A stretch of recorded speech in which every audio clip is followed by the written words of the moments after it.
வீடு வந்து நல்லா சுபிட்சமா இருக்கணும் அப்படின்னு சொன்னா எல்லாருக்குமே அதே மாதிரி அலைவரிசை இருக்கணும். முக்கியமா அழக்கூடாது, சண்டை போடக்கூடாது.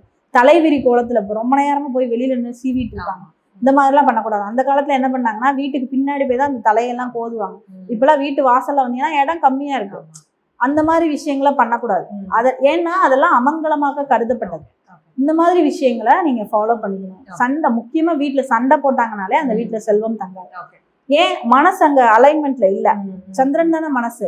4 பேருக்குமே ஒரே மாதிரி இருக்காது. ஒரு ஆளுக்கு வந்து ப்ராப்ளமா இருக்கும், கோச்சாரத்துல ப்ராப்ளம் இருக்கும். அப்ப அவன் சண்டை போடும்போது இவங்க எல்லாம் ஆஃப் ஆயிரும். இவங்களும் கூட சேர்ந்து கத்துனா பிரச்சனையாகும். சரிங்க, இது எல்லாமே நாங்க சரி பண்ணிட்டோம், வேற என்னங்க எங்களுக்கு பிரச்சனை?